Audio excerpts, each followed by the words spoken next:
தென்னாடுடைய சிவனே போற்றி, எந்நாட்டவர்க்கும் இறைவா போற்றி. நேயர்கள் எல்லாருக்கும் வணக்கம். இந்த வீடியோவில் விசுவாவசு வருடம் ஆனி மாதத்திற்குண்டான ராசி பலன்கள் அப்படிங்கிறது தான் நம்ம பார்க்க போகிறோம். இந்த மாதத்தை பொறுத்த வரைக்கும் கிரகங்களோட மாற்றம் அப்படிங்கிறது குறைவாக இருந்தாலும் கூட நிறைய கூட்டணிகள் அப்படிங்கிறது இருக்கு. இது கிட்டத்தட்ட கிரகங்கள் ஆடக்கூடிய ஒரு பொம்மலாட்டம் அப்படிங்கிற மாதிரி தான். அதாவது கிரகங்களோட ராஜா சூரியன் இந்த மாசம் முழுக்க மிதன ராசியில குரு பகவானோட சேர்ந்து குருராஜ யோகம் அப்படிங்கிற ஒரு அற்புதமான யோகத்தை கொடுக்கிறாரு. அது மாதிரி செவ்வாய் சிம்ம ராசியில கேதுவோட இணைஞ்சிருக்காரு. அது மட்டும் இல்லாம மீனராசியில இருக்கக்கூடிய சனியை பார்க்கிறார். இது பகை கிரகங்கள் பார்த்துக்கிறது அப்படிங்கறத அர்த்தம். இது உங்களோட ராசிக்கு என்ன விளைவு அப்படிங்கறத கொடுக்க போகுது. அதோட புதன் மிதன ராசியில இருக்கார், 8ஆம் தேதி கடகராசிக்கு போறார். சுக்கிரன் மேசராசியில இருக்கார், 15ஆம் தேதி ரிஷபராசிக்கு போய் ஆட்சி பெற்று உட்கார போறார். குரு பகவான் மிதன ராசியிலையும் சனி பகவான் மீன ராசியிலையும் இருக்காங்க. ராகு கும்பராசியில இருக்கார். அதாவது சிம்மத்துல இருக்கிற செவ்வாய் 7ஆம் பார்வையா கும்பத்துல இருக்கிற ராகுவையும் பார்க்கிறார். கேது சிம்மத்துல செவ்வாயோட கூடி இருக்கு. அதாவது ஒரு சர்ப்ப கிரகம் கேது செவ்வாயோட கூடி இருக்கு, இன்னொரு சர்ப்ப கிரகம் ராகுவ செவ்வாய் பாக்குது. இந்த பார்வை, இந்த ஆட்சி, இந்த பரிவர்த்தனை, இது எல்லாம் சேர்ந்து உங்களுக்கு என்னென்ன பலன்களை கொடுக்க போகுது அப்படிங்கறத பார்ப்போம். நீங்க நினைச்சதெல்லாம் நடக்கணும் அப்படின்னு சொல்லிட்டு நவ கிரகங்களையும் பிரார்த்தனை பண்ணிக்கிட்டு வீடியோக்குள்ள போவோம். துளாராசி நேயர்களே, உங்களுக்கு இந்த ஆனி மாசம் எப்படி இருக்கு அப்படின்னு பாத்தீங்கன்னா பல நல்ல பலன்களை நீங்க எதிர்பார்க்க வேண்டிய ஒரு மாசம். அது மாதிரி வாழ்க்கையில முக்கியமான திட்டங்கள் ஏதாவது வச்சிருந்தீங்க அப்படின்னா இந்த மாசத்துல அதை நீங்க செயல்படுத்தி பார்த்துடலாம். ஒரு வீடு கட்டணும் அப்படின்னு நினைச்சீங்கன்னா அதற்கான முயற்சிகள் டக்கு டக்குன்னு வேலை நடக்கும். நல்ல கான்ட்ராக்ட் கிடைப்பாங்க, நல்ல பொருள் கிடைக்கும், அடுத்தடுத்து வேலை அப்படிங்கறத ஆரம்பிக்கலாம். சில பேர் ஒரு லோனுக்குன்னு போட்டு வீடு கட்டணும் அப்படின்னு நினைச்சா கூட அதுக்கான முயற்சிகள் எடுத்தீங்கன்னா இப்ப டக்குன்னு வேலை நடக்கும். அது மாதிரி வீடு கட்டணும், ஒரு மனக்கட்டை வாங்கி போடுவோம் அப்படின்னு வேலையை ஆரம்பிச்சிங்க அப்படின்னா நல்ல மனக்கட்டு உங்களுக்கு கிடைக்கும். உங்களோட சுய ஜாதகத்துல எந்த திசை பார்த்து நீங்க மனக்கட்டு வாங்கணும்னு நினைச்சீங்களோ அந்த திசையிலேயே விலை குறைவா நல்ல இடத்துல ஒரு மனக்கட்டு அமையும். அதனால வீடு கட்டுறது, மனம் வாங்குறது, மண் வாங்குறது, இந்த மாதிரியான விஷயங்களுக்கு இந்த மாச தொடக்கத்தை நீங்க பயன்படுத்திக்கலாம். ஏன்னா ராசிநாதன் சுக்கிரனோட பார்வை அப்படிங்கிறது உங்களோட ராசிக்கு கிடைக்குது. ராசிக்கு 7ஆவது வீட்டுல அவர் இருக்காரு. அவரோட பார்வை சமசப்தம பார்வை அப்படிங்கிறது உங்களோட ராசிக்கே கிடைக்குது. குரு பகவானோட பார்வை அப்படிங்கறதும் கிடைக்குது. அப்ப தேவகுருவோட பார்வையும் இருக்கு, அசுர குருவோட பார்வையும் இருக்கு. அப்படிங்கிறப்ப தொட்டதெல்லாம் தொடங்கக்கூடிய ஒரு அமைப்பு. எதுலையுமே ஒரு முன்னேற்ற பாதையை நோக்கி நீங்க அடி எடுத்து வைக்கக்கூடிய வாய்ப்புகள் அப்படிங்கிறது கிடைக்கும். அதே மாதிரி கொடுக்கல் வாங்கல்லாம் சரியாகும். கடந்த காலகட்டத்தில் ஒரு தண்டை பணம் கொடுத்துட்டேன், வாங்கவே முடியல, என்ன பண்றதுன்னு தெரியல, தெரியாம கொடுத்து தொலைச்சிட்டியா, இன்னொருத்தண்ட வாங்கி ஜாமீன் வேற போட்டேன், அவன் நம்மள உயிரெடுக்கிறான், இதனால என் குடும்பத்துக்குள்ள ஒரே சண்டை சச்சரவா இருக்கு, பெரிய தொந்தரவா இருக்கே அப்படின்னு இப்ப பணம் வசூலாயிடும். அது மாதிரி சில பேர்கிட்ட கடன் வாங்கி இருந்திருப்பீங்க, அதை அடைக்கவே முடியாது. நானும் எத்தனையோ லட்சம் கடன் வாங்கியிருந்தையா, எல்லாத்தையும் அடைச்சு விட்டேன். ஒருத்தண்ட ஒரு 10,000 காசை விட்டேறியவே முடியல, சரியான தரித்திரம் பிடிச்சவனா இருப்பான் போல இருக்கு, இவனோட இனிமேல் கடனே வாங்கக்கூடாது, என்கிட்ட காசு வாங்கினா திரும்பி கொடுக்கவே முடியல அப்படிங்கிற மாதிரி ஒரு இந்த சர்ப்ப கடன் அப்படின்னு சொல்லுவோம். இது அடைக்கவே முடியலடா, கருமம் பெரிய தொந்தரவா இருக்குடா அப்படின்னு நினைச்ச ஒரு கடன் அப்படிங்கறதையும் இந்த காலகட்டத்துல பைசல் பண்ணுவீங்க. இப்ப நீங்க திருமணமாகாத துலா ராசிக்காரர்களா இருந்தீங்க அப்படின்னா நல்ல வரன் அப்படிங்கிறது உங்களை தேடிட்டு வரும்.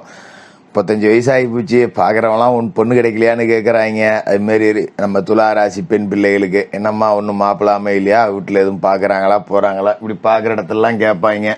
அதனால அந்த மாதிரியானவங்களுக்கு பதில் சொல்றதுக்கே நமக்கு ஒரு சலிப்பு இருக்கும். எப்பாடே எனக்கு கல்யாணம் ஆகுதோ இல்லையோ, உங்களுக்கு பதில் சொல்றதுக்கானாச்சும் நான் ஒரு கல்யாணம் பண்ணிக்கணும்டா அப்படிங்கிற நிலையில இருந்தவங்களுக்குலாம் இப்ப நல்ல வரன் அமையும். எத்தனையோ இடத்துல பொண்ணு பார்த்தோம், எத்தனையோ இடத்துல மாப்பிள்ளை பார்த்தாங்க, மாப்பிள்ளைக்கு பிடிச்சா பொண்ணு பிடிக்கல, பொண்ணு பிடிச்சா மாப்பிள்ளைக்கு பிடிக்கல, 2 பேருக்கும் பிடிச்சோம்னா ஜாதகம் செட் ஆகல, இப்படி ஏதோ ஒரு வார்த்தையில பேச்சுவார்த்தையில நின்று போகுது. இப்படி தட்டிக்கிட்டு போன திருமண வாய்ப்புகள் எல்லாமே இந்த காலகட்டத்துல உங்களை பொறுத்த வரைக்கும் கைகூடி வரும். அதே மாதிரி இந்த மாசம் 8ஆம் தேதி கடகராசிக்கு புதன் வரார். ராசிக்கு 9க்கும் 12க்கும் அதிபதியான அவரு தொழில் ஸ்தானத்துக்கு வரார். அப்படிங்கிறப்ப கொஞ்சம் போட்டிகள் அப்படிங்கறத விலகி தொழிலை நீங்க தனிச்சு தெரிய ஆரம்பிப்பீங்க. ஊர்ல 10 கடை இருக்கு, ஹோட்டல் கடை, நான் ஒரு ஹோட்டல் கடை வச்சிருக்கேன் அப்படின்னா உங்க ஹோட்டலுக்கு அப்படின்னு ஒரு தனித்து பெயர் இருக்கும். அதே மாதிரி எந்த தொழிலா இருந்தாலும் சரி உங்க துறையில நீங்க தனிச்சு தெரியும். யாரா இருந்தாலும் சொல்லுவாங்க, இந்த பாருப்பா அந்த கடைக்கு போப்பா நல்லா இருக்கும்பா எதா இருந்தாலும் அப்படின்னு. அது மாதிரி இந்த கம்பெனிக்கு போப்பா ஈஸியா முடிச்சு கொடுப்பாங்க அப்படின்னு உங்களோட தொழில் நிறுவனத்தோட பெயர் விளங்கும். அது ரொம்ப முக்கியம். ஏன்னா வாடிக்கையாளர்களோட நம்பிக்கையை பெறுவது அப்படிங்கிறது தான் ஒரு தொழிலோட மிகப்பெரிய குறிக்கோள், லட்சியம். அதை நிறைவேற்றி காட்டிடுவீங்க. இது மாதிரி சில பேர் தொழில் நிறுவனத்தை விரிவுபடுத்தணும்னு நினைப்பீங்க. ஒரு அலுவலகம் இருக்கு, இன்னும் ஒரு 4 ஸ்டாஃபை போட்டு பெரிய இடமா வாடகைக்கு பிடிக்கணும் அப்படின்னு நினைப்பீங்க. சில பேர் கடை வச்சிருக்கோம் அப்படின்னா பக்கத்து கடையும் வாடகை சேர்த்து எடுப்போமா, இன்னும் கொஞ்சம் விரிவுபடுத்தலாமா அப்படிலாம் யோசிக்க தொடங்குவீங்க. அப்ப தொழில் ரீதியாகவும் பாத்தீங்கன்னா உங்களுக்கு இந்த மாசம் அப்படிங்கிறது ஒரு விஸ்வரூபத்தை கொடுக்கக்கூடிய மாசமா இருக்கு. அதை நீங்க சரியா பயன்படுத்திக்கலாம். முக்கியமான விஷயம் என்ன அப்படின்னு பாத்தீங்கன்னா, குரு பகவான் அற்புதமான வீட்டுல இருக்காரு. 9ஆம் வீடு, ஓடுனவனுக்கு 9ல குரு அப்படிங்கிறப்ப வண்டி வாகன யோகம் உங்களை தேடி வரப்போகுது. ஒரு சைக்கிள்ல போனவங்க ஒரு மோட்டர் பைக்கில் போகலாம், மோட்டர் பைக்கில் போனவங்க கார்ல போகலாம். அந்த அளவுக்கு ஒரு வாகன முன்னேற்றம் அப்படிங்கிறது உங்களுக்கு இருக்கும்.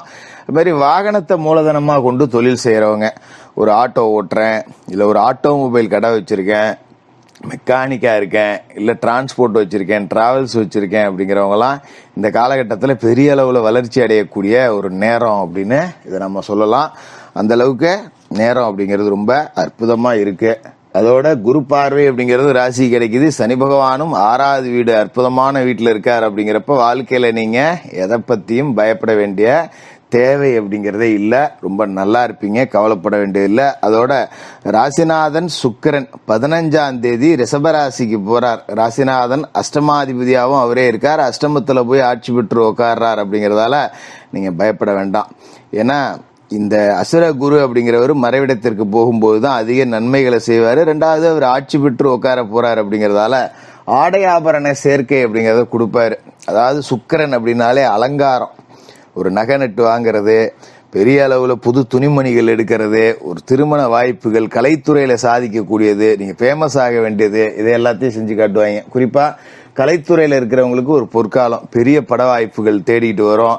நம்மளோட திறமைக்கான அங்கீகாரம் கிடைக்காம இருந்துச்சு பார்த்தீங்களா, அது எல்லாம் இதுக்கு மேல உங்களுக்கு தாராளமா கிடைக்கும்.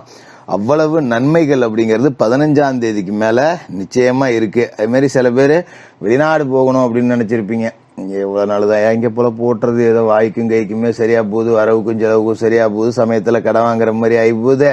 அதனால ஏதோ ஒரு சிங்கப்பூர் போறோம், துபாய் போறோம், சவுதி போறோம் அப்படின்னு யோசிச்சுக்கிட்டு இருந்தவங்களுக்குலாம் இப்ப விசா கிடைக்கும். யாரோ நண்பன், கூட்டாளி, இல்ல சொந்தக்கார மாமா மச்சான் யார் மூலியமாவது வெளிநாட்டுல இருப்பாங்க. அவங்க வாடா அப்படின்னு உங்களையும் கூப்பிட்டுவாங்க. அப்ப நம்ம 10 ரூபா அதுல இருந்து சம்பாதிக்கக்கூடிய வாய்ப்பு அப்படிங்கறதும் இந்த காலகட்டத்துல கிடைக்கும்.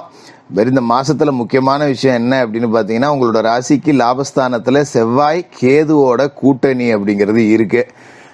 செவ்வாய் பூமிக்காரகன், அவர் லாப வீட்டுல இருக்காரு. அப்படின்னா மண்ணு வாங்க மனம் வாங்க நீங்க தாராளமா முயற்சி செய்யலாம். நான் ஏற்கனவே சொன்ன மாதிரி இருந்தாலும் அங்க இருந்துகிட்டு அவர் ராகுவையும் பாக்குறார், சனியும் பாக்குறார். அப்படிங்கிறப்ப இந்த 5ஆம் இடத்துல பூர்வ புண்ணியஸ்தானத்துல இருக்கிற ராகுவை செவ்வாய் பாக்குறாரு. அப்படிங்கறதால பூர்வீக சொத்துல கொஞ்சம் குடைச்சல் கொடுப்பாரு. அதனால பூர்வீக சொத்து பங்கு பாகம் பிரிக்கிற மாதிரி இருந்தா இந்த காலகட்டத்துல வேண்டாம், கொஞ்சம் தள்ளி போடுறது நல்லது. மற்றபடி பெரிய பாதிப்புகள் எதுவும் இல்லாம ஒரு அற்புதமான மாசமா இந்த ஆனி மாசம் அப்படிங்கிறது இருக்கும். துலா ராசிக்காரர்களுக்கு வாழ்த்துக்கள்.